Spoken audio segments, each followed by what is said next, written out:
All right, my amazing friends, it is another amazing Tuesday, and I want to welcome each and every one of you to the platform. I am Lorie Woodruff, your host for this evening, and tonight's topic is all about money. It's all about housing, financing, mortgage options, and I can't lead that conversation all by myself.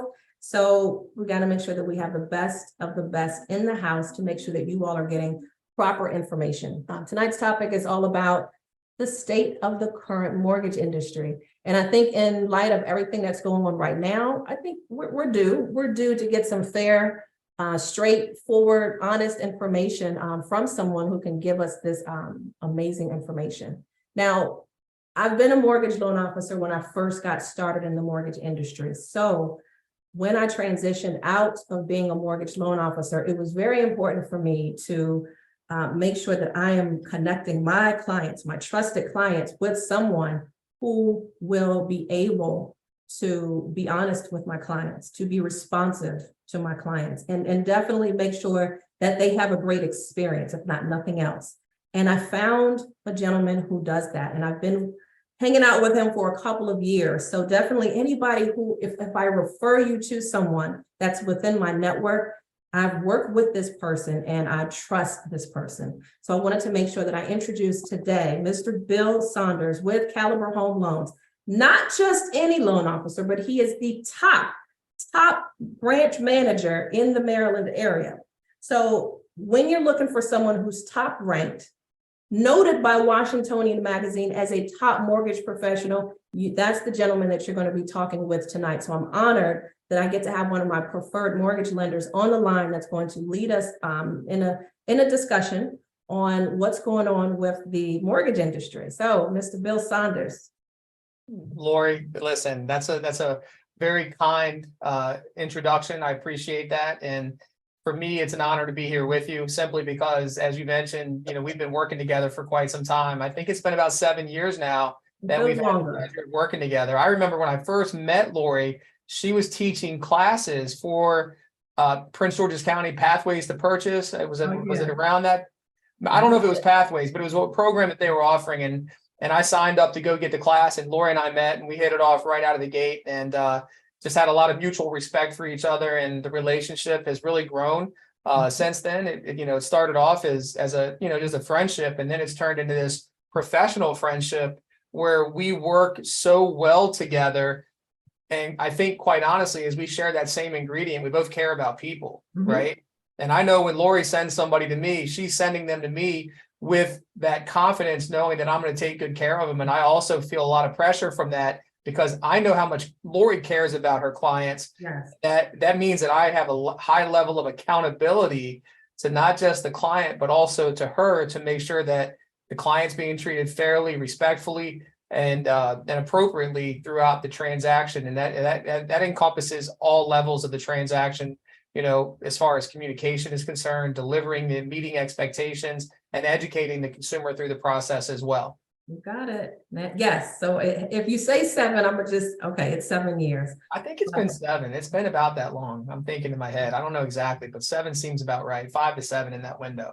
Good. We'll take that. So a little bit about the Washingtonian piece. Tell us about, that was a surprise for you. It was. It's funny, I've been in the business for over 20 years now. And, every year the Washingtonian comes out, and you got to remember, I'm kind of coming from humble beginnings. I did mortgages for about 10 years, but I didn't really elevate my production levels until the last probably 3 to 5 years. In that 3 to 5 year window, I started building a team around me.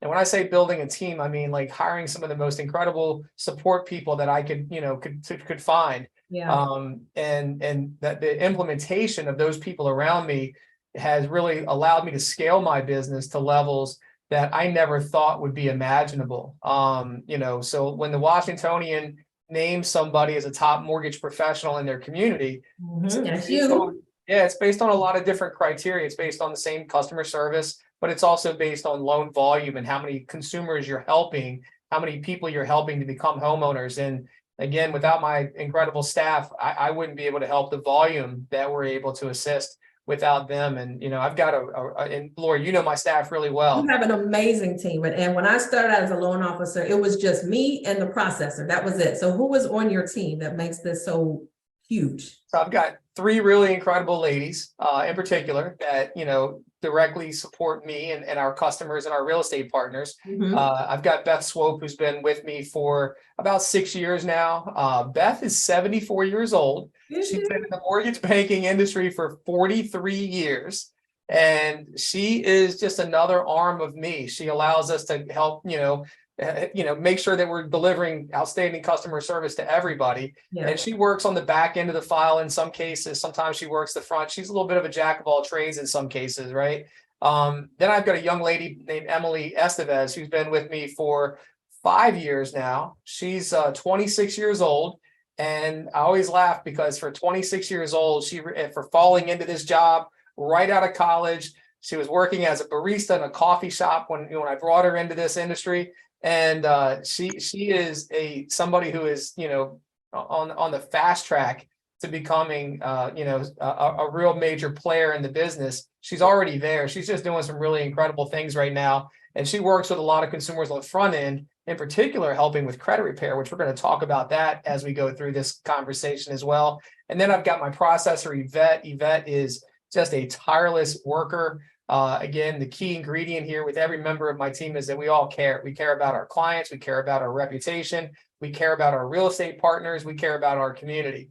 And we see the value in helping people become homeowners. That's the most important thing is we recognize what we're doing to help people. And I think that's really what allows us to operate at levels that, give us the ability to be recognized, by the Washingtonian magazine and, even the Scotsman's Guide, which is another, designation that we have. Since 2020, we've ranked in the top 1% of all mortgage loan originators in the country. Look at you. I'm not talking about I love it.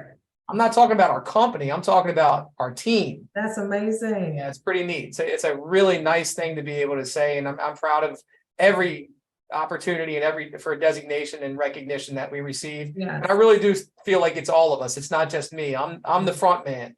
I'm the guy on the billboard, but at the end of the day, ladies are helping out with the ladies are elevating me to levels that I would never have imagined to be possible. Yeah. Carmelita said very impressive. So definitely thank you. Walk into that and I celebrate you for that. Thank you. Typically we have a moment of celebration, but we got so much to go through. So I'll take the celebrations towards the end if you guys don't mind, because typically I like to celebrate each and every one of the people that are online, whether they did something that they think is small. It's big to us. It's big to us. So we'll save that for the end if you guys don't mind. I want to definitely make sure that we dive into tonight's topic about the mortgage industry and what's going on. So we shared a little bit about you. Tell me one fun fact about you before we start rolling. Oh, fun fact about me. All right. Let's see. I invested in a racehorse a couple of years back. What's the name?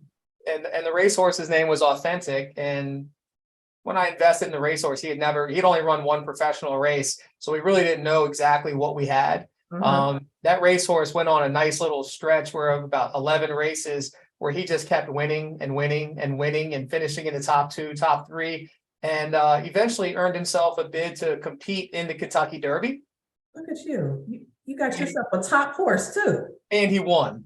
Of course. He won the Kentucky Derby. So I have a very small percentage stake in that horse, but I can proudly say it's a nice, I won't be able to retire from the winnings. I can promise everybody that, but it's a nice conversation piece, and it's something pretty neat to, talk about when the lull in conversations. It's neat to be able to share that with people. Not everyone can say they have a Kentucky Derby winning racehorse. I'm going to put my Derby hat on and we're going to go out to Chipotle. How about that? I'm in. Okay.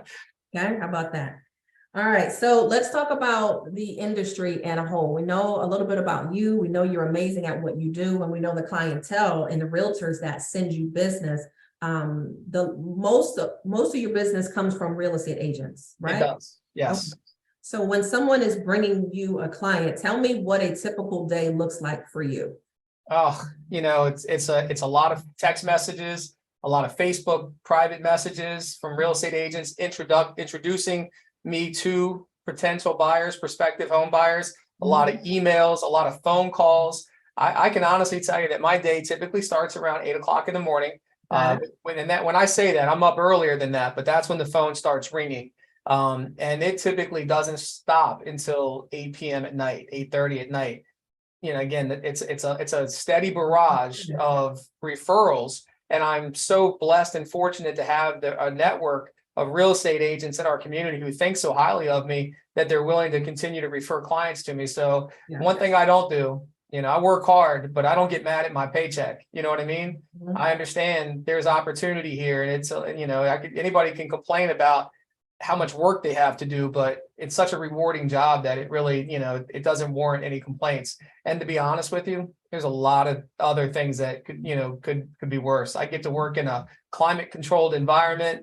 I've got a TV in my office. If I want to have it on background, you know, it could be a lot worse. You got it made. You make the best of it. Yeah, absolutely. And there's no weekends in real estate. There's no holidays in real estate.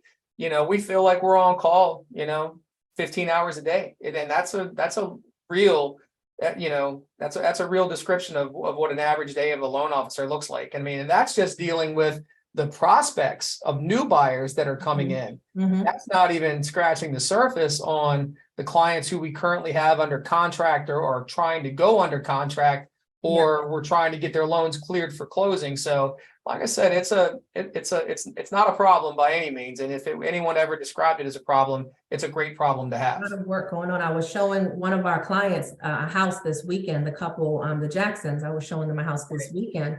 And, you know, like when she asked, is he working on Saturday? I said, look, I don't know his hours, but I think you can ask. And if he responds, he responds.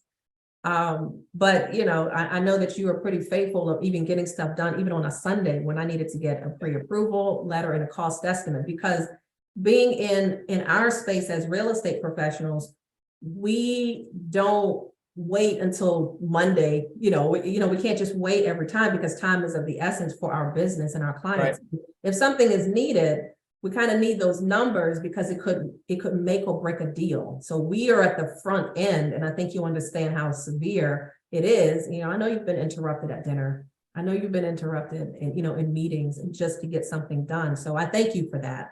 Not that I bother you at dinner all the time, but no, not at all. But you know what? Than me. It's funny you say that, because I've kind of built my career around my responsiveness. I mean, that's one of the things that makes me, I think, appealing and enduring to the real estate community, is that I am responsive. And right, you are. You know, if I'm sitting on my couch, I mean, let's think about this, put it in perspective. Let's just say I am sitting at home and it's 7:30 or 8 o'clock at night, and I'm watching TV. Maybe I got a ball game on Saturday night, or Sunday I'm watching football or basketball, whatever it is. And I get an opportunity for my phone to ring, and it's a buyer that needs to get some help, or on a pre-approval, or maybe it's a real estate agent who needs some numbers for their buyer. You know, they've got this great technology on your televisions now, and you can hit a button that says pause. Yes. You can do what you got to do, and then come right back up and pick up where you left off. I mean, think about it. I mean, it's really, you know, it's not a bad problem to have when opportunity creates, you know, is there for you to take advantage of.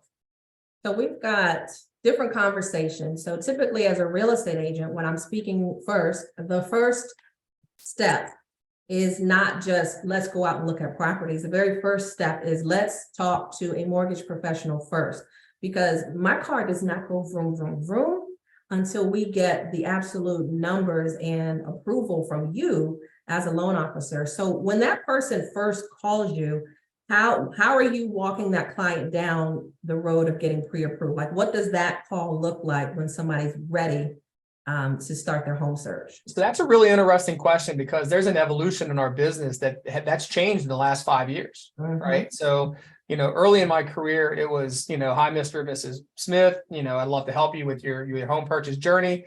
I just need to collect some information from you. And you start with asking those basic questions and getting that necessary data that you need, which is name, address, phone number, email address, date of birth, social security number, where do you work, how long have you been there for, how much do you make, how do you get paid, give me the information regarding your asset accounts, checking, savings, and retirement balances, things like that. And typically with like eight to 10 key pieces of data, I could put together enough to start an application online, jump onto my laptop, put the application, the information into the application, and then start working on pre-qualifying that buyer to purchase a home.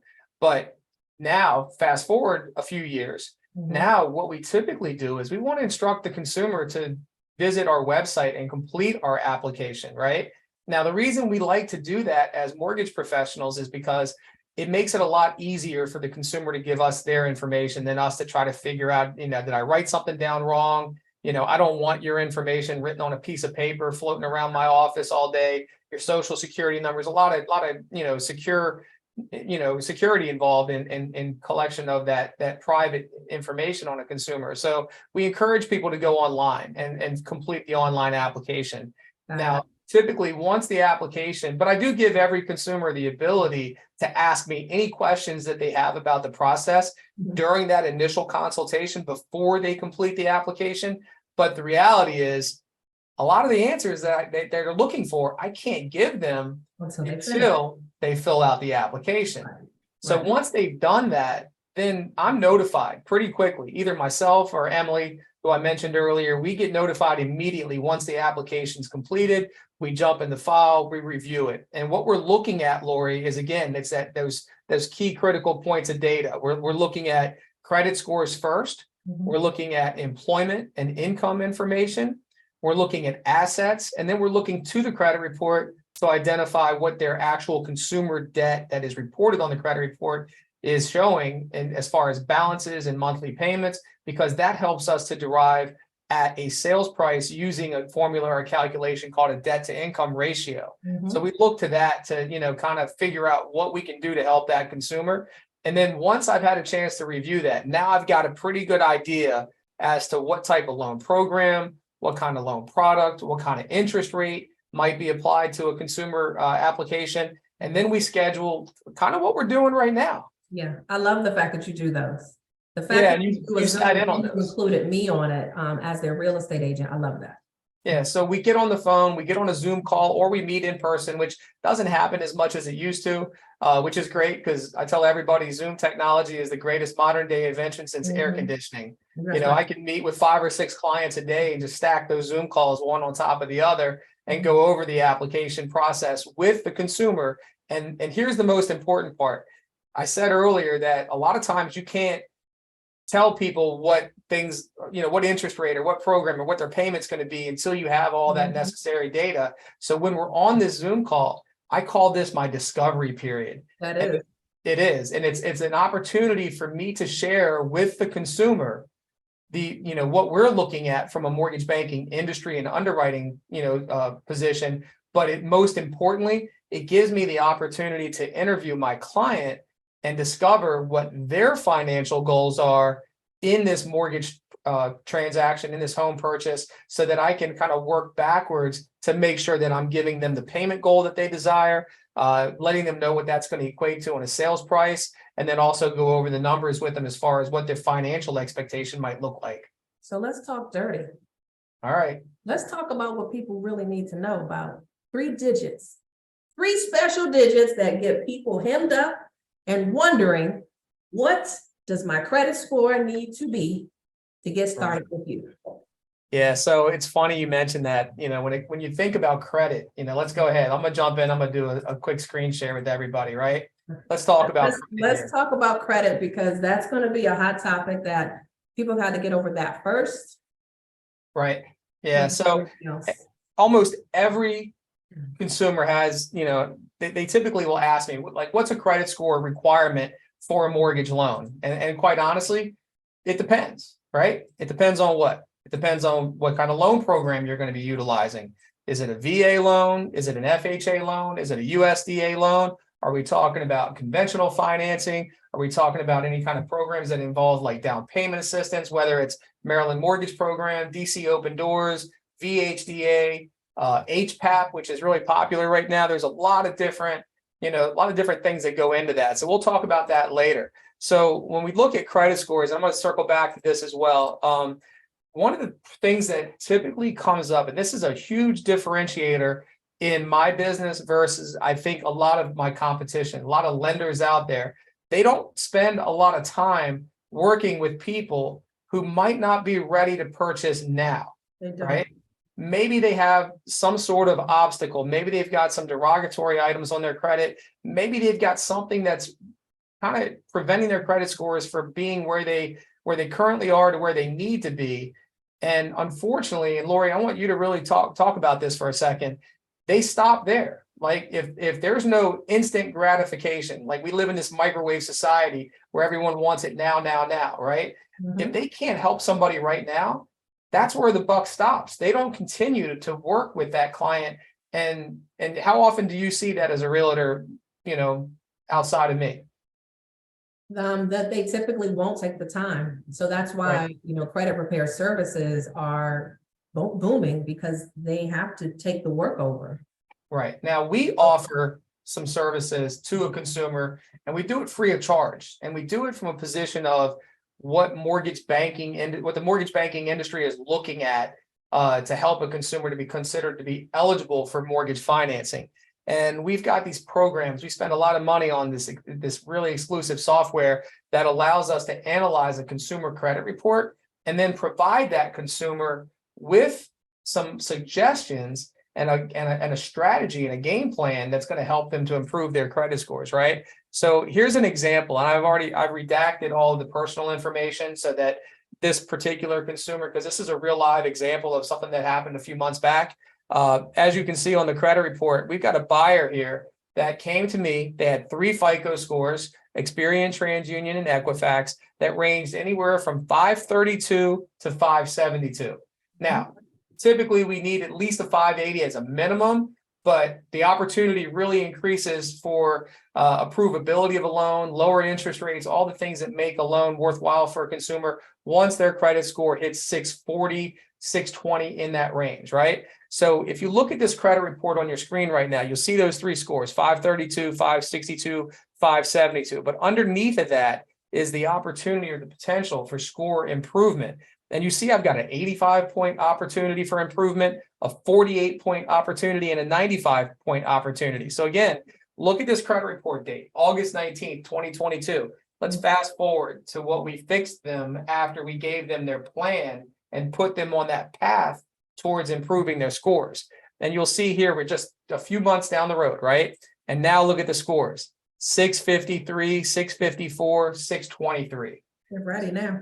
They're ready now, right? Now they're ready. And most mortgage lenders, unfortunately, are not going to spend that time and energy and helping to provide a consumer with a plan that's going to help them to become ready, right? We've all heard people say, bad things happen to good people, right? And if you would just take a minute and review and spend some time to work with the consumer, the level of gratitude and appreciation that comes with helping somebody is just, you can't put a price tag on that. That's major. What I know when I started, I had to identify what kind of clients I'm going to help.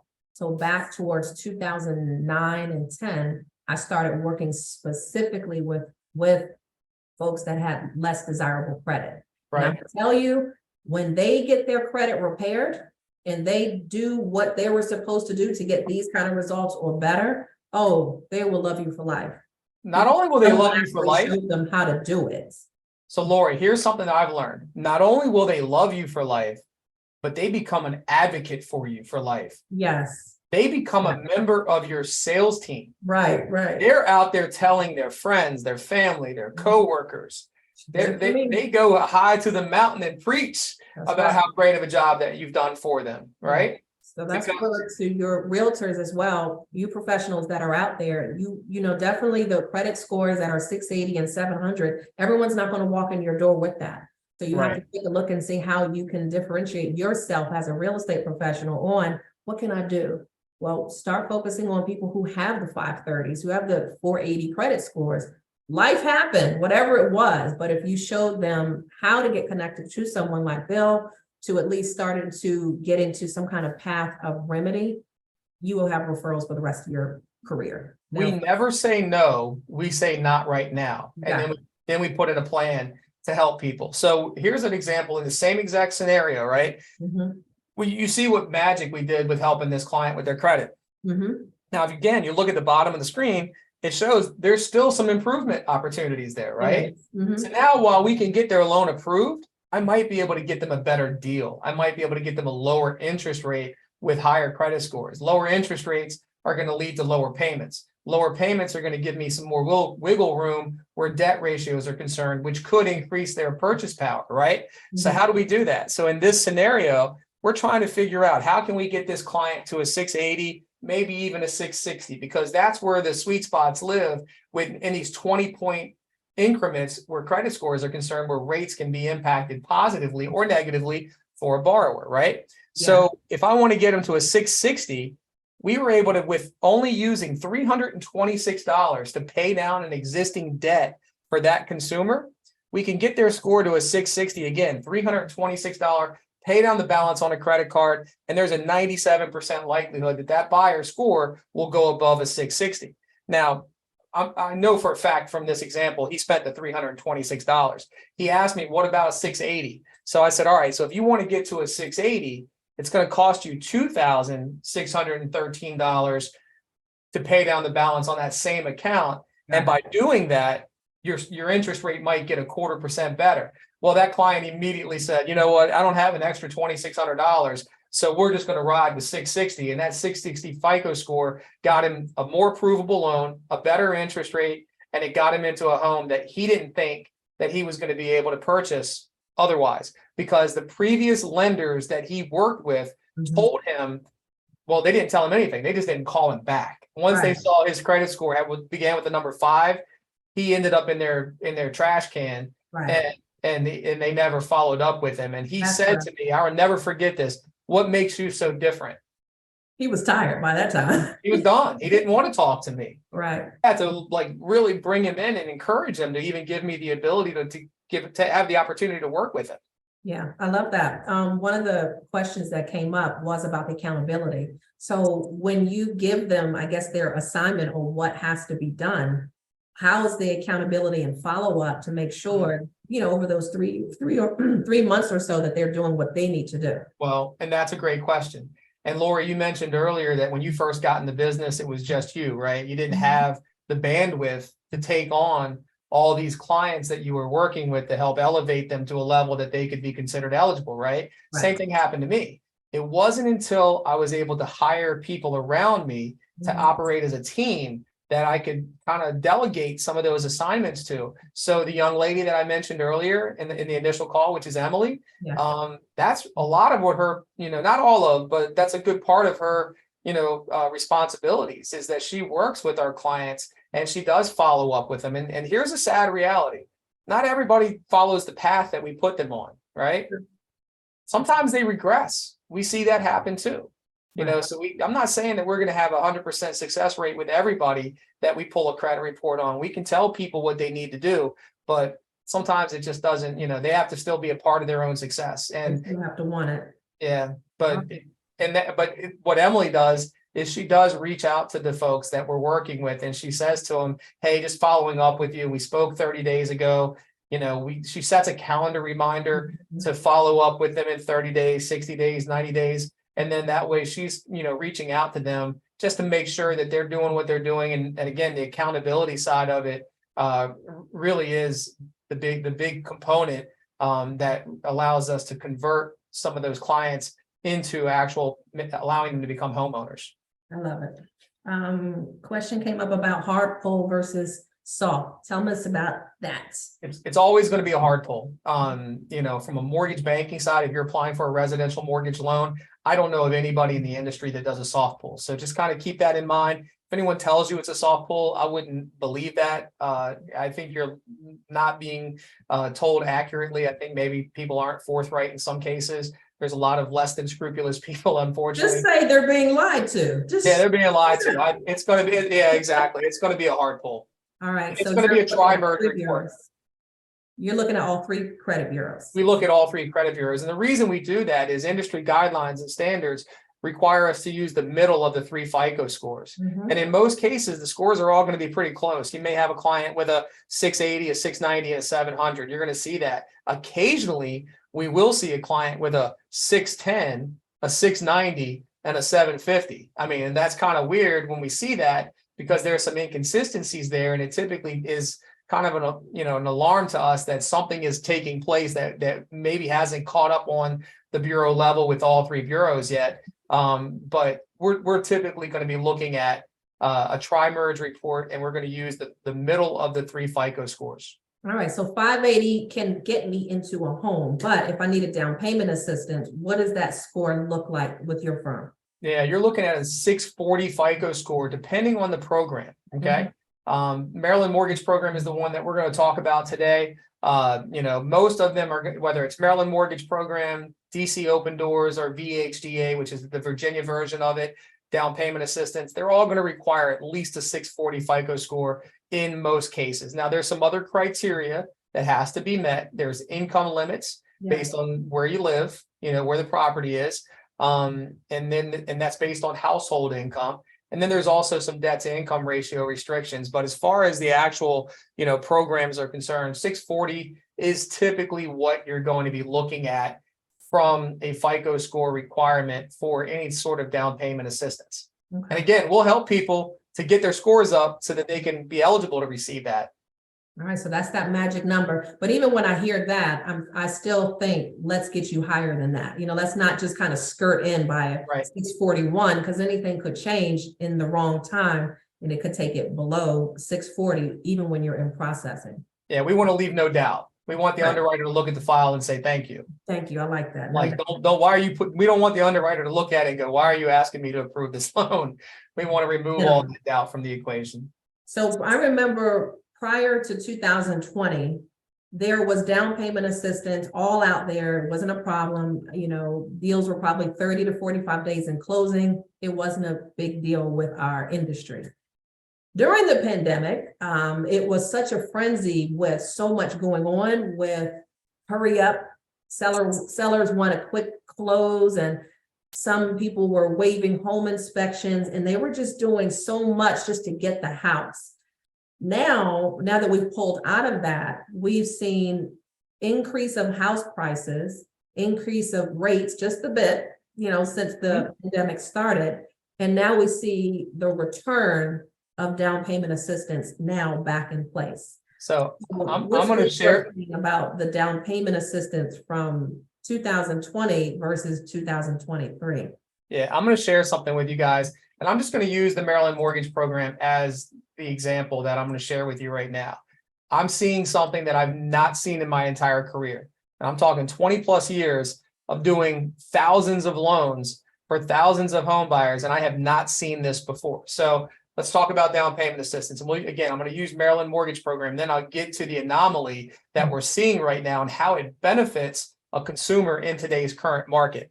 So when you think about down payment assistance, typically the negative stereotype that comes with down payment assistance is that the interest rates are significantly higher than a traditional rate. So for example, let's just go back 4 years ago, right? And let's just say, for example, that you had a client that came in with a 640 to a 660 credit score, and they were getting an FHA mortgage, okay? So with that FHA mortgage, say the going market rate for a traditional FHA loan maybe was 6.25% then, but if they were applying any type of down payment assistance to that particular loan, then the interest rate might be 3/4 to 7/8% higher than the traditional mortgage rate, correct? So here's what we're seeing right now. If a consumer wants to apply for a Maryland Mortgage Program down payment assistance, the government rate, the FHA rate is 7%, right? Which I know we're thinking, again, if you got really good credit and you're getting an FHA loan, I could probably get you something around 5.75 to 6% today. But we're talking about a buyer who has a 640 to a 660 credit score, right? So the interest rate for that particular buyer, whether it's FHA, USDA, VA, if you wanted to get a 6.75% interest rate, I would have to charge that consumer 1 point to buy that rate down to give them a 6.75% rate. And that 6.75% rate would give them a payment of around, on a $400,000 loan, that would give them a principal and interest payment of around $3,063 per month, right? Now, I want to show you a side-by-side comparison.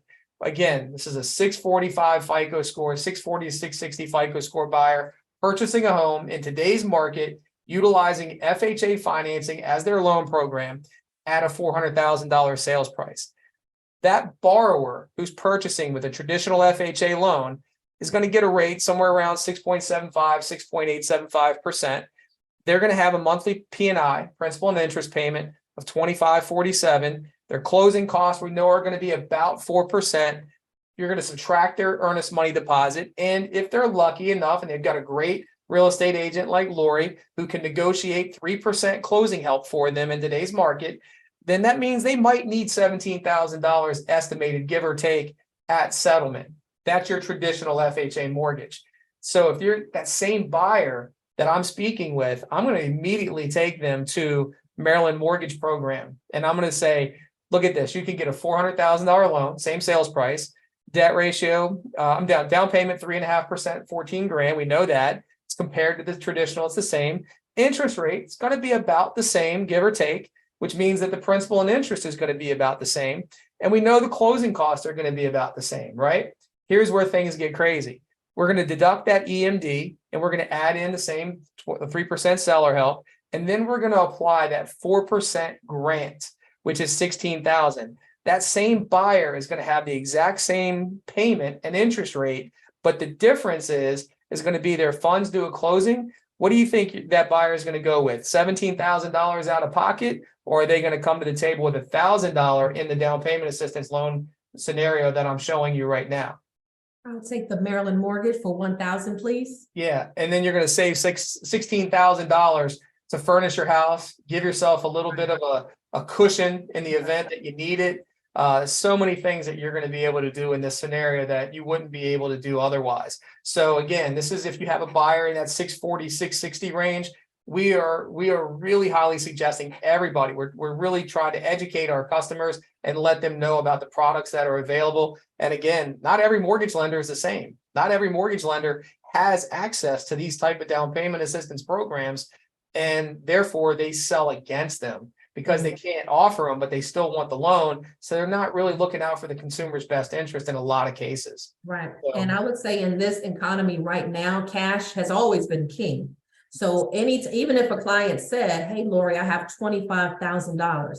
My goal is not to say, well, you don't need any other assistance. You've got it all. No, right. Cash is king. Your cash is king. So even as real estate professionals, I'm not looking to eat up all of that. I would definitely suggest use the state's money. Use the state's money and see if that program works for you. See if you qualify for that program. But I would definitely rely on that no matter where. They could have 30,000 in the bank, still speak about pocketing your own money so that you can survive in this economy, period. Yeah, absolutely. Carmelita said, thank you for that explanation. That sounds like it was really good. We're really spending a lot of time educating consumers right now. People, the average homeowner, the average human buys 2 or 3 homes in their lifetime. So it's not something that people just step into this with this great wealth of knowledge. They really do rely on, trusted advisors, professionals like us to be their guide. And, and that's an important thing it's a heavy responsibility that we have to take on to make sure that we're treating people fairly. Now, I live and work in this community, right? I don't want to have to hide from a buyer or a customer, I should say, a client. When I'm in the grocery store and I see them, I want to be able to, hey, what's up? How you doing? Good to see you. How are you enjoying your home? I don't want to go, oh, geez, there's so-and-so. Let me go duck behind aisle 5 and get out of the way while I'm grocery shopping. No, we don't do business that way. No. So with residential, I think to park that conversation, because we can talk all day about that. Anybody looking to purchase in Maryland, DC, or Virginia, there are down payment assistance. You would just need to speak with Bill about what's going to be the right fit for you or your client. The other thing is I have a lot of investors too. And a lot of investors like myself, I'm self-employed. So there might be times where our loans might be a little bit different. So how do you outfit someone who's an investor to get a home loan? So that is a really unique question. I like the fact that you asked that. And one of the things that makes me unique as a lending partner is that the company that I work for, Caliber Home Loans, we are in fact what's called a servicing company, which means that we're not bundling up all of our loans and selling them on the secondary market. We're going to keep every loan for the most part that we provide. Now, the ones that are Maryland Mortgage Program or VHDA or DC Open Doors, those loans are purchased by another investor. But I'd say probably 95 to 98% of the loans we originate and close are going to be serviced by Caliber Home Loans. And that means that when you get your monthly statement, it's always going to come from us. We're not selling those loans again. So what that does is it gives us the ability to answer your question is to house what's called a portfolio product. And we have some investor loans, again, that are designed specifically for entrepreneurs. And entrepreneurs, they're not doing anything that's illegal or wrong. They're able to take advantage because they're an entrepreneur and they're exposing themselves to more risk, that they're able to take advantage of tax laws that allow them to write off a lot of their income. So the income that they actually are earning in their bank account and in their pocket may not be reflected as such on their tax returns and the traditional methods that mortgage originators use when qualifying consumers to purchase. And that's a demographic in our industry that has been severely penalized as a result. So we came up with some scenarios and some loan programs that we keep as portfolio products that appeal directly to that type of consumer, that entrepreneur. And what we offer them is a bank statement loan program. So rather than looking at their tax returns or their 1099s, we're going to go directly to their business bank accounts, and we're going to qualify them based on their gross monthly deposits. Okay, so we look at all the deposits, and then we have a formula that we use to calculate what their usable income is, and we're able to help some consumers to become homeowners as a result. Now, there is some exposed risk where those loans are concerned. So that particular loan product probably comes with a little bit higher down payment, anywhere from 10 to 15 to 20%, depending on different variables.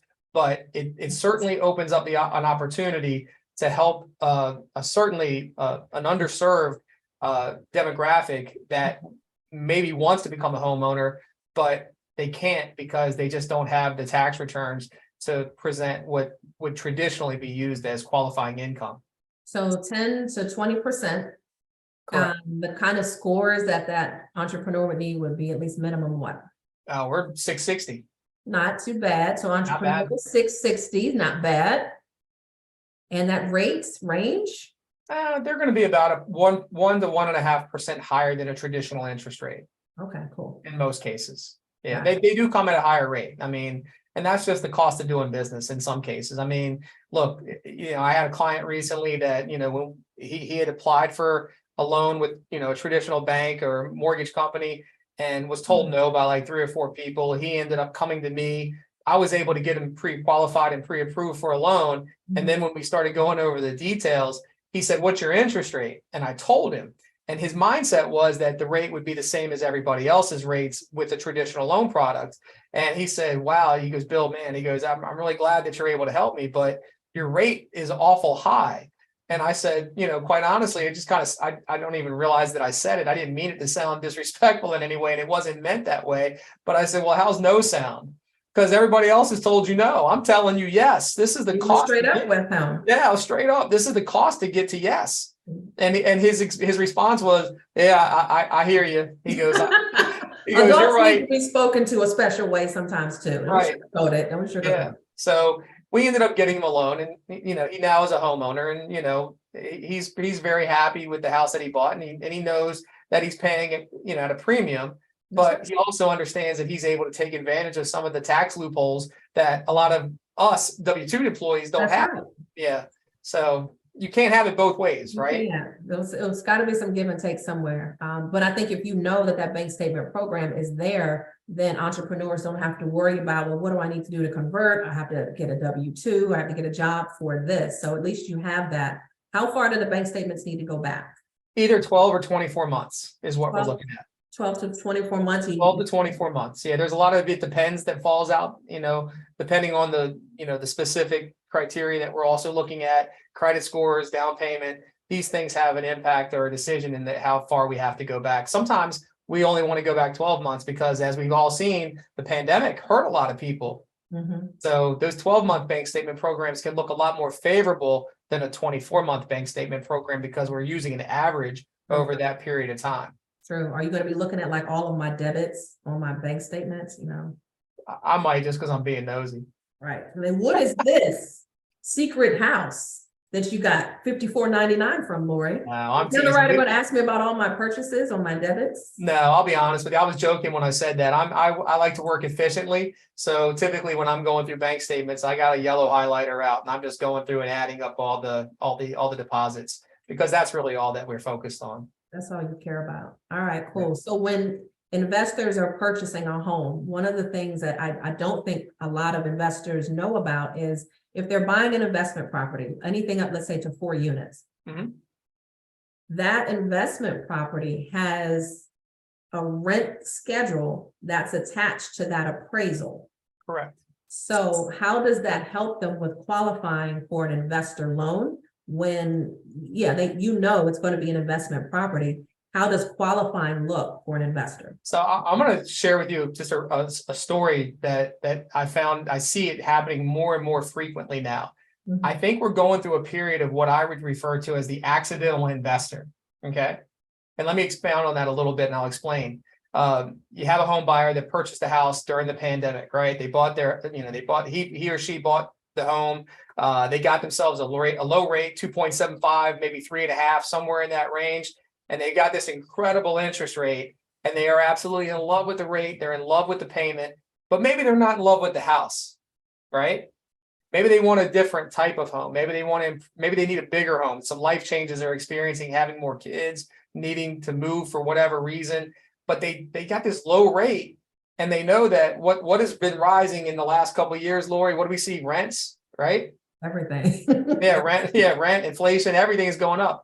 But they've got this great rate. So while they never set out to become a real estate investor, they are becoming this accidental real estate investor because now they want to move up their level of home, but they don't want to give up their interest rate. They want to keep that rate because they know that with that rate, it comes with a low payment. And with that low payment comes opportunity for rental income. Sure.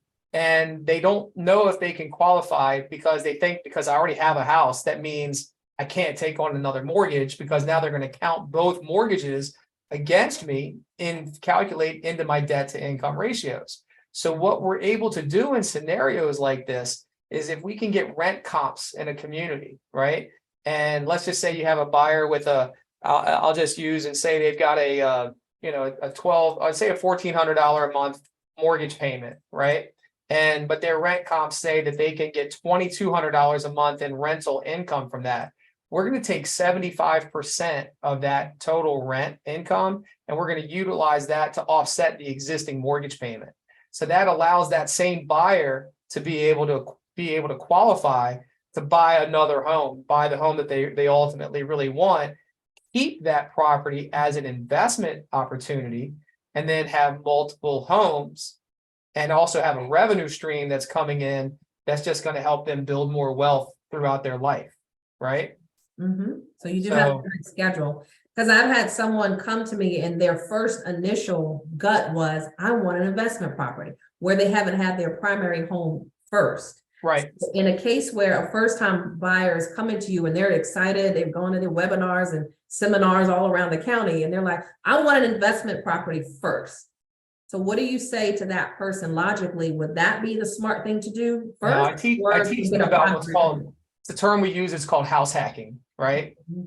So and again, we run into these scenarios frequently. When you take out a mortgage loan, you're taking it out under the pretenses that you're going to occupy that property as your primary residence, right? That's the idea behind giving somebody a loan, because the loan terms are more favorable for a consumer who's going to live in the property and reside in that home as a primary resident, as opposed to one who's going to rent that property out. Because if you become an investor, you're running additional layers of risk. Okay. So with that risk comes greater down payment requirements for example, 20% down in most investor opportunities, right? Higher interest rates typically are associated with investment purchases as well. But that same consumer can operate within the guidelines and the rules, and everything is legal, it's all above ground, by purchasing a home with the intent to occupy the property, and say they buy that house and they live in it for a year, 18 months, maybe 2 years, and they buy that lower end starter home to get started, right? And then they, after 2 years or a year and a half of living in the property, they go, you know what? Time for me to level up. I have two choices now. I can either sell the home, take the equitable gain that I have from that property, which home valuations have been skyrocketing over the last couple of years. And I fully anticipate that they're going to continue to rise based on supply and demand. But what they can do is they can sell the home, take that equitable gain, buy another home and level up, or they can participate in the house hack, which is now do the same thing that I gave the example of the accidental investor, where they can now take that property and figure out what their rental income opportunities are going to be, keep that home, and then buy a new home. And then now they've got two properties and they're well on their way to what I call mailbox money, which is at some point when they get old like me, they're going to be able to look back and just go to their mailbox every month and just get those checks, that rental income that's coming in, right? Yeah, we like direct deposit. We're not worried about checks. I just shows how old I The am. mail system anymore.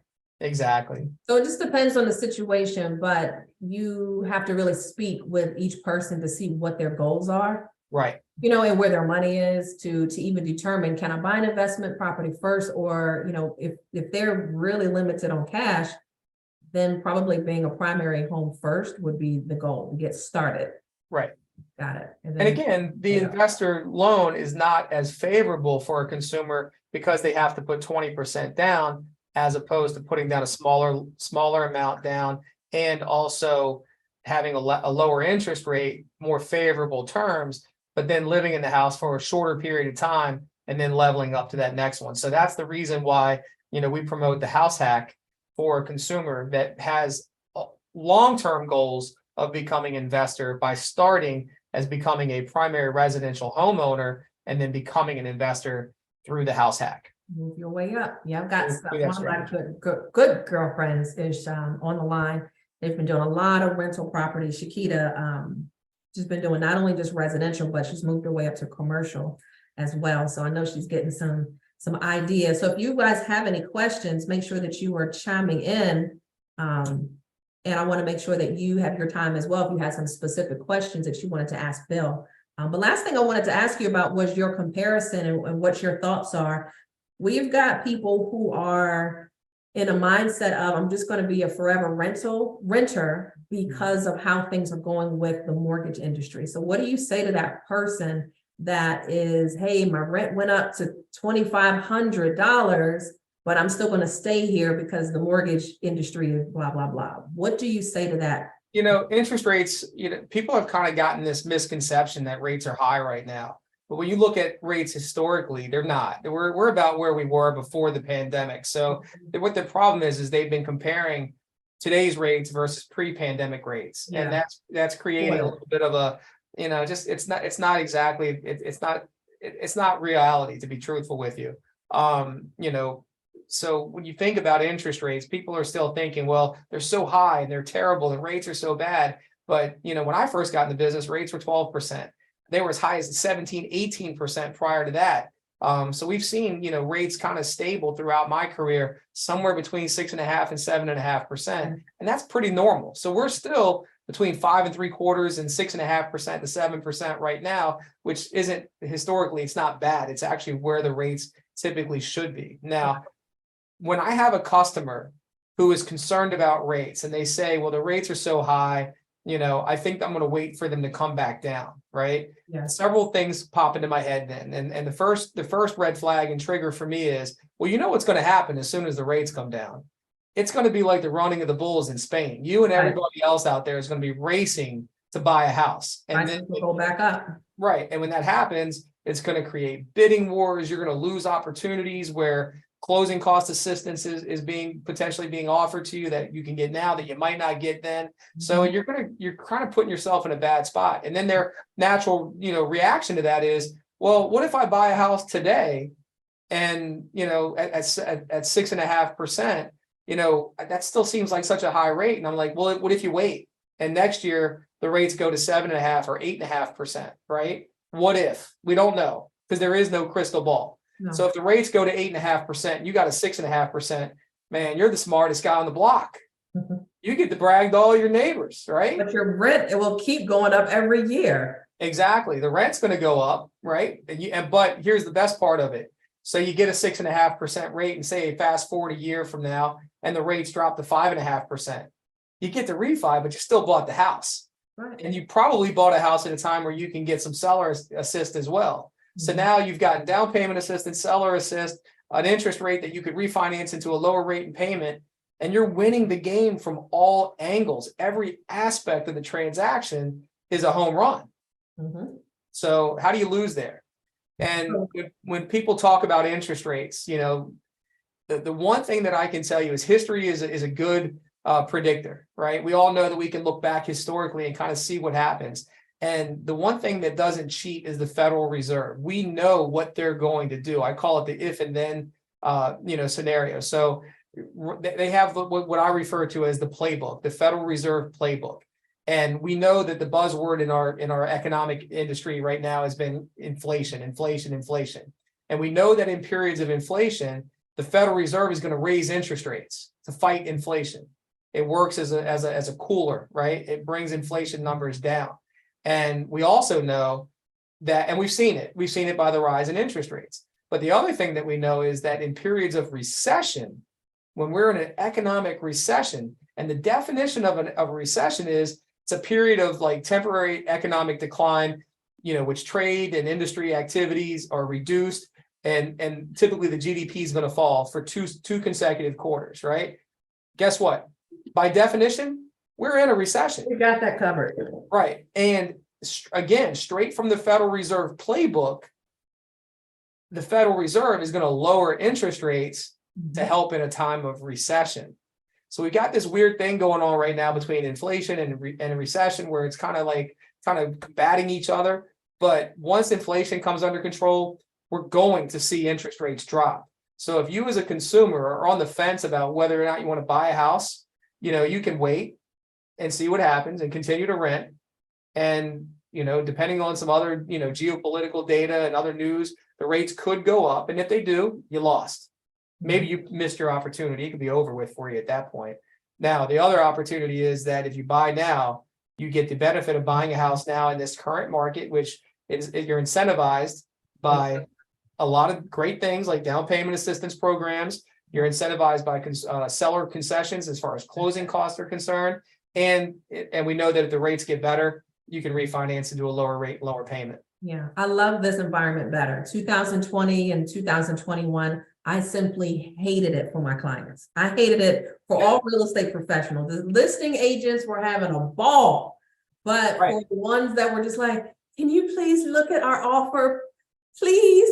And it's like, there's no hope for that buyer who had everything together on paper, credit, income. They finally made it up to the bat, and they were like, you're one of 20 offers. And so I want people to also realize that when the rates were like that, it's like a huge sale. Just think about when it's Black Friday or when you've got some huge sale going on. That's what 2020 and 2021 presented itself. You had interest rates on sale. And when you've got that frenzy makes people go crazy. And they don't think logically about, well, we don't need a home inspection. We just need the damn house. Let's just waive everything so we can just hurry up and get in. And it stresses everybody out. So even though the rates were there, it just didn't make sense overall for buyers who needed closing cost assistance to get in. And Bill simply showed you a few moments ago, for that person who may be renting and may be thinking, well, it sounds cute, it sounds good and everything, but I need the money to get into a home. He showed you a comparison of how you can get not only mortgage assistance from the state of Maryland, but you can also get assistance from the transaction itself. Maybe that's our job as real estate agents, is to help you get real estate assistance by means of a seller credit to help with your closing costs. So that scenario was what, $1,000 out of pocket. So those are the type of scenarios, if you're working with a real estate agent, or if you need to work with a real estate agent, let's connect so we can get you started, because I don't want you thinking and talking to them outside who's never owned a property or who's never had any sense of economic sense at all. that's not the person you want to talk to. You always want to speak to someone who's in the business, who's doing what you're looking to get done so that you can get a smart response, okay? Bill is always available to make sure that you've got those kind of responses. If you're a real estate agent and you haven't worked with Bill, I would say definitely make sure that you connect with him so that you can at least introduce yourself into his world to see what can be done to definitely connect further so that you can see how he works with his clients and you. You got it right there on the screen. For those that need the replay, you're going to get the replay tomorrow, definitely with all of his information. I like to screenshot that for myself. Make sure I keep that. But are there any questions that you may have for Bill while he's here? I have a question, Katina. Hi, Katina. Hi. I do have a loan officer and an agent. And I am happy with what they have presented to me thus far. But integrity wise, is it okay to speak to another loan officer and real estate agent, or do you stick with them? Like, how do you handle that process? I'll let Bill talk about the loan and I'll tell you about the real estate. Okay. Bill, did you drop off? Okay. Bill, are you there? Yeah, can you hear me? Yep, can now. Okay, got it. Sorry, my mic must have gone out. So I'll speak to it from the lending side of it. Yes.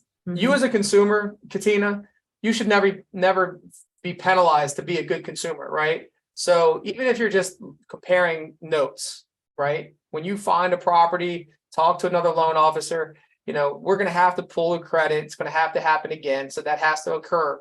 But you as a consumer are not going to be penalized for having another loan officer look at your file. The consumer credit scoring system doesn't want to, penalize you for going out and talking to shop for the best opportunity. I mean, for the most part, interest rates are going to be close, but it's a level of customer service and education that you're going to get depending on who you're speaking to. So I would suggest, to you, or even if you were somebody who's talking to me, I willfully will tell people, hey, look, if you think you can get a better deal out there, go out and shop. The one thing that I will stand behind is you're not going to get better customer service. I really feel like that's, where we rise above. And, from a competitive position, we educate the consumer. We're walking through them. Now, our rates are going to be as good as anybody else's. The terms are going to be as great as anybody else's, but we may have some programs and products that we can apply to make the deal better for the consumer. So, Katina, to answer your question from the lending side, I don't think you're doing anything wrong to go out and look to see if there's another opportunity for you to secure, better financing terms than the ones that you're currently being, presented. Yeah, but Katina, you're not already under contract, are you? No, I'm not. Oh, I got okay. a pre-approval and we've been outbid the same way you just said about the rates and everything. We've been outbid 3 times already because Okay. it's been 20. We have I don't know if am I supposed to share my number? Is it okay to share with the group? What number? 320. We got pre-approved for 325. Oh, that's and fine. I have Okay. my credit rate is the high is 678 and I think the low is like 630 something. Okay. No, actually it's not. I'm sorry, that's a lie. I'm at the limit. So my low was the 640. My high was the 678. So, Katina, And let I me have ask you room for this. improvement too. Is your loan officer presenting you with other options that The only we haven't really received his best advice was about the programming, and I wish my husband was on the call too because he's the numbers guy. But I hear from you guys is the program opportunities, and I don't think I've heard the positive and aggressiveness of a agent telling me about the programs available. right? Yes. So on the real estate side, because I started out as a loan officer, okay? So I know the process and I understand when it comes to the time that real estate agents are taking to get you information. So when you make that commitment, I guess when that phone call goes through to me as a real estate agent, my first call with anybody is I'm educating them and listening on what's needed. And then I will suggest, here's a loan officer that may match what you're looking for. Now, That's the conversation. I always let my client know, you're the boss. You have the choice to choose whoever you want to work with, because this is a people business. You know, you don't have to choose anyone. You have to like who you working with, because you're going to be with them all week. Now, when it comes down to the commitment with the buyer agency agreement, well, we go together at that point. Once you're signing a buyer agency agreement, that buyer agency agreement says we're exclusively working together, so that you're not working with another real estate agent. And I mean, I can still work with other clients, you know, so you're not working with any other real estate agents. There's no commitment like that with a loan officer per se, but with a real estate agent, it is, because it's a lot of time and there's no commissions that's paid out until the deal is done. So I would say for you, just to be honest and upfront, did you sign an agreement with your agent? Yes or no? So is the agreement is once we got the pre-approval and start looking at houses? Yes. Okay, so that's their commitment with you, and you have a time period on that. Yes. We're going together. And Yes. out of good faith, if something's not working right, or you're not liking as the client, you're not liking the way something is going, then you have all rights to say, I want to avoid this and go in another direction. But as long as it's in writing, Katina, you know, you sign on that agreement that I want to void this particular agreement, do that. There was a case where a young lady came to me and I'm asking her questions, kind of like what you're doing right now. And she's asking me specific questions about, well, do you do this? I'm like, yeah. Do you do this? And she's like, well, my agent doesn't do that. And so in that case, I'm like, look, I can't tell you what to do. And I respect real estate agents in my community highly. So please make sure that you're giving them the benefit of the doubt. Try what we talked about and then see if it works. And she went away and she never came back. So maybe that, but I work a lot with agents and I would never want to overstep my relationships with realtors that I have in the community by taking you just because, you know, that's not the way it works. But I've also got clients that are like, I can't stand my agent and I just got to go. And, you know, and so I don't have any problems thus far with our experience with them, but just being on this informational call, I don't feel like I got the same programs thrown at me. Then just ask your loan officer if do they have these particular programs available in the state? Are you looking in Maryland, Katina? Yeah, Maryland, yes. Okay, well, ask them, are there any down payment assistance available for our case? Okay, but I pretty much match the ones that you guys use as examples. Mine is like level on with that. Yeah, just ask and they can, you know, if they say no, then that's another decision that you have to make. If you could save thousands of dollars by transitioning to another loan officer, then you have to do that as a business. That's a personal decision for you and your husband to do that, because that's a lot of money, because just because one company doesn't, one other one will. Right. And if they try to sell you against a program like that, that's when you might want to be a little suspicious as to whether or not they even offer it. So red flags. Okay. Red flags. Big time. Yeah. So just ask, you know, make sure that they're educating you, getting you, and you don't know what you don't know. So you don't know what to look for. Many times until you start getting outbid, maybe it's not the agent. Maybe just the economy that we're in is that some other clients are just bidding up and they got it, you know, so. And one more question. I don't want to hold you guys. No, this is a good question. The other question is, this is my first process, but I have a lot of intuition. So we were first starting to look at homes at the highest level of the rate we got, but that's how we got outbidded. So now I'm looking at ones at least $20,000 or less so that I can offer something and they can offer me something. Because I feel like that's why we were being outbidded, but the market is right where we are. It's a process. Yes, you got to figure out what works, because you got to get in there like, okay, that didn't work. Maybe I have to look at homes that need a 203K loan. Maybe I need a rate loan. I can look at the houses that don't smell that great, but I can put my own personal touches to make it mine, because those houses that look and sit for over 30 days, everybody's overlooking that because it doesn't smell good, or it's not the home that I can move right into. It's not turnkey. It's not turnkey, but you know, I've got investors like Shakita and Alicia on the line. They're like, I'd rather take that house and be able to put in a few $1,000s of my own personal touches. And yeah, you could get closing help and you can probably get into that house quicker than the house that has 20 other offers on it. Yes. Okay. Thank you. Got it, babe. But we'll give you the contact information. So if you do need a reference, let me at least make sure that whatever you're doing, you've got the questions to ask your person, okay? Correct. I would appreciate that. Thank you. Absolutely. Good. Anyone else have any questions before we sign out? Alicia, how's everything going in your world with real estate? Anything you wanted to share? Who else is in my real estate world over here?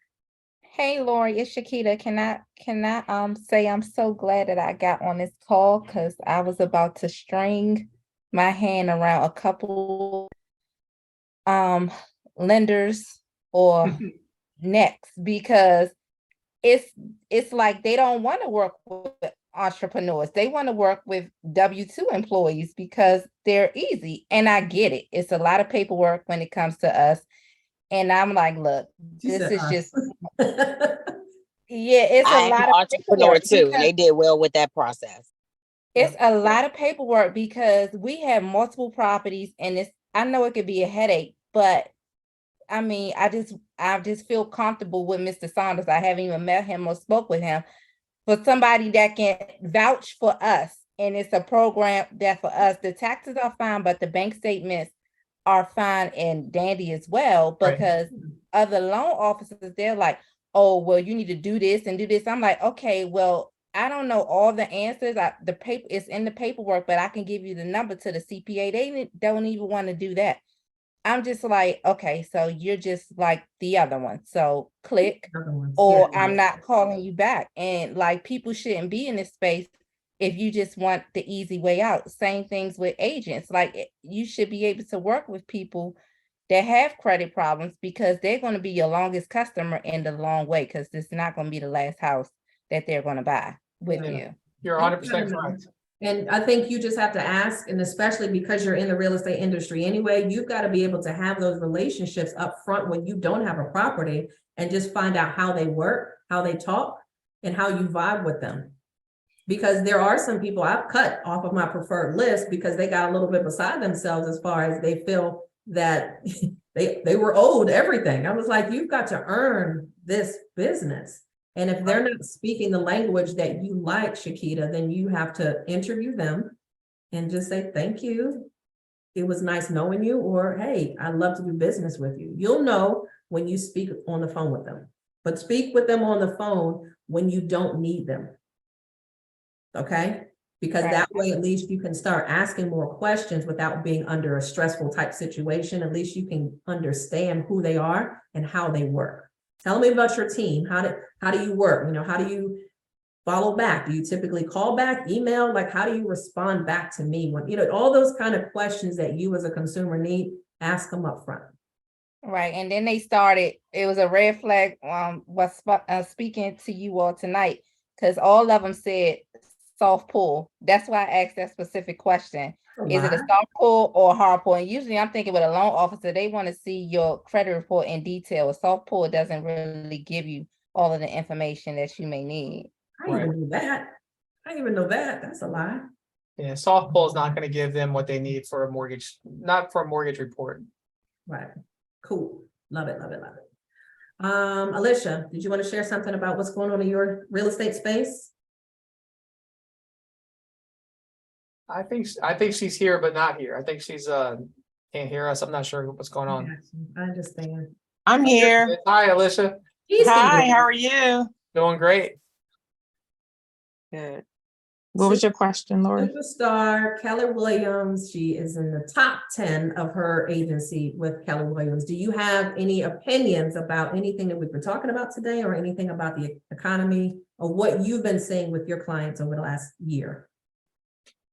No, I like the fact that, again, Billy takes the time to have that Zoom conversation with them, because that's important, because again, a lot of well, I won't say that, but most people, they take the application and then they're going really, really fast and like, here you go.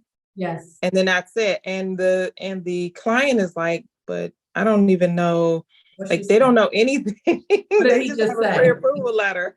And Lorie will tell you, I invite the realtor to be part of that. I have to get the permission of the consumer Yeah. to sit in on that because we are talking about, privacy, rules and things like that. But I think it certainly does eliminate a lot of confusion that could be, things can be lost in translation between the buyer conversation with the lender. And then they go back and talk to their realtor and they say, my lender said this, and things get kind of mixed up there a little bit. So if we're all on that call together, what it does is it allows us to kind of work together as a team. It really does. It kind of solidifies that relationship for everybody. Right. Because One more thing. Yeah, I agree, because I've had that experience where, again, the client comes back and I'm asking them, okay, so, are you qualified for a first-time homebuyer program?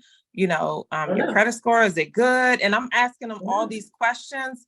What do you qualify for? And they don't know. they're like, I don't know. And I'm like, okay. Like, Did let you me have a call Billy. conversation? Let me call Billy to get all the skinny on it. So it's good Yeah. that Billy is Yeah. on the phone to help digest some of those big words that the customer is like, Right. what? Yeah. So yeah, you keep that up. And one other thing I stole from you, Billy, Ari, I'm coming right to you next.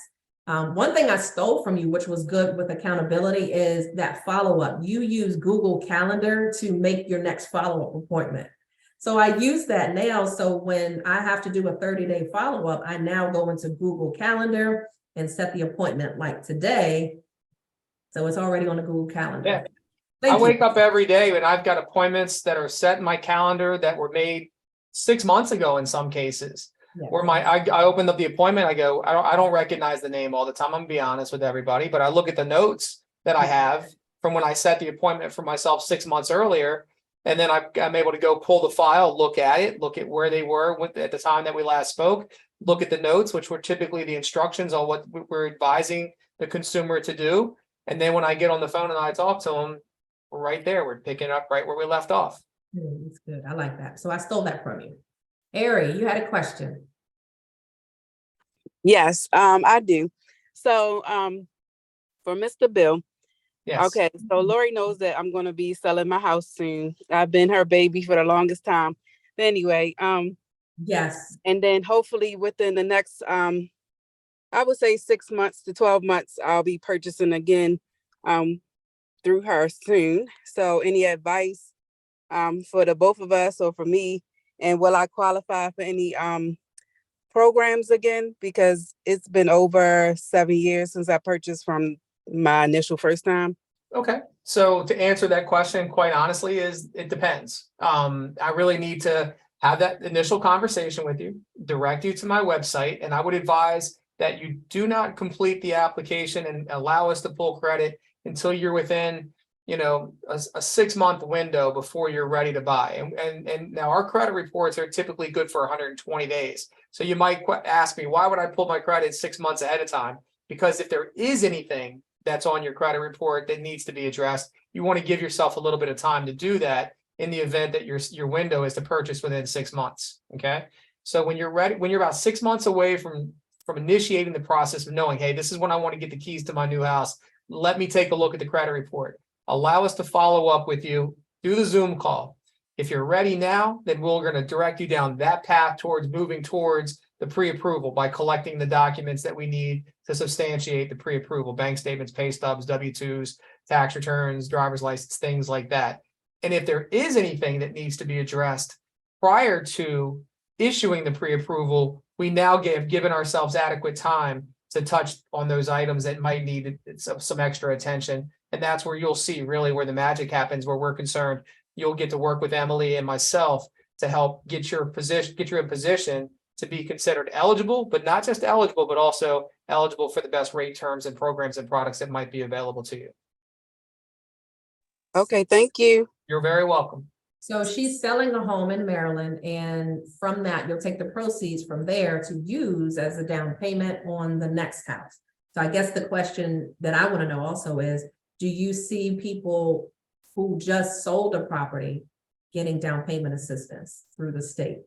You know, you don't have to be a first-time home buyer to get down payment assistance. There are two different buckets in which the home buying consumer can fit into. One is specifically designed for a first-time home buyer, and one's for potentially a move-up buyer. Now, there are typically some rules about you can't get down payment assistance if you own another property. That might be a deterrent or an obstacle, but yeah, it doesn't matter whether you're a first-time home buyer or not. There still are programs that you might be eligible for, depending on, you know, the criteria in which the program has to meet the guidelines. Good. So it wasn't just a one-time deal area that you just lose it because you already purchased your home years ago. Right. So that's good. So yeah, we'll talk about that when you are ready. So I wanted to wrap things up because we are at that point. So I wanted to make sure if you, Bill, wanted to speak to you. If you could think about the next 5 years, what would you be doing? What am I going to be doing in 5 What are you years? going to be doing in 5 years? Hopefully I'm helping more people than I'm helping today. That's my goal. I mean, like I said, I like my job. I really do. I mean, it's 8:30 at night. I'm still sitting in my office right now because I like my job. I like people. I'm a people person. I like the reward that I get, the sense of reward from helping people to become homeowners. And I don't feel like my job is a job. I don't look at it and classify it as work. I really don't. I mean, I feel just extremely blessed and fortunate to be able to do this. And it's ironic because I accidentally stumbled into this business. You know, when I was a young man, I set out, I was going to be a union iron worker. Like, talk about a 180, right? I did a complete 180. I got in a car accident. I broke my neck. I broke my back. My doctor said, you know, I had a long recovery period. My doctor said, you need to get out of that profession, son, because you're young and healthy now as a 20-year-old. But, you know, when you get a little older, you're going to regret having spent a lifetime of swinging a hammer and climbing around on steel and, you know, and just kind of working in that abusive, you know, environment, cold weather, hot, heat. So, I mean, again, I get to come to a job where I get to sit at a desk. I get to talk to people, which is something that I love doing. Right. So, I mean, it's 5 years from now. 5 years. Well, you're 5 years from now, I'm still going to be here doing very much the same thing, helping people buy houses. I mean, it's funny you asked that. I don't see myself doing anything different. I like to ask questions that make you think. That's all. Yeah. And I think for a lot of us that are on the line right now, just understand a lot of us are problem solvers. So we love what we do. We stay with what we do, and that's why we keep doing it. Yeah. So it's a problem solver, no matter how it's fit. You know, we just get up, and every day is different. And I think that's the best thing of what keeps you going, because every day is different. So it keeps our ADD kind of in line, so we can just keep doing different stuff. Yeah, absolutely. Well, I want to thank everybody that joined in. It's always a pleasure bringing you topics. Remember that every single week, these topics are for you, whether they're topics about real estate, business, credit, social media, or definitely anything about starting or marketing your own business. These are for you. So if there's anything I can do to help with your business or real estate questions, please make sure that we are connecting. I'm on all social media platforms. You can find me on Lorie Woodruff. And definitely this replay will be out tomorrow so that you can enjoy more of this. So I want to thank Bill. Thank you for sharing all of your knowledge. I know that people will definitely want to get in touch with you this week and definitely put you on their preferred list, just like you're on my preferred list. So thank you very much for everybody that took the time to join in, and I'll see you next week. Thank you, Lorie. Thank you, everybody, for your time.